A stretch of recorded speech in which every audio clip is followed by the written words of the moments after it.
English short stories, A Second Beat.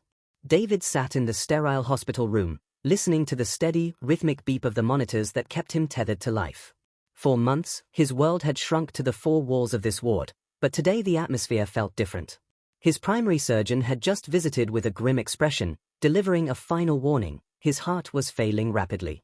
The doctors made it clear that he needed a transplant immediately, as his body could no longer survive on medication alone. The silence of the afternoon was suddenly shattered by a flurry of activity at the nurses' station. A coordinator rushed into the room, her face a mix of urgency and cautious hope. A matching donor had been located in a neighboring city, but there was a significant complication. Due to a severe storm grounded all local flights, the medical team would have to transport the organ by road through heavy traffic. They warned David that time was running out, and every minute spent on the highway was a minute he didn't have. As the sun began to set, the surgical team prepared the operating theater with focused intensity.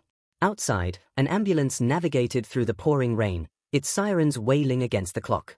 David's family waited anxiously in the hallway, clutching their hands in prayer and watching the elevator doors. They knew that the golden window for a successful transplant was closing, and the tension in the hospital was thick enough to feel.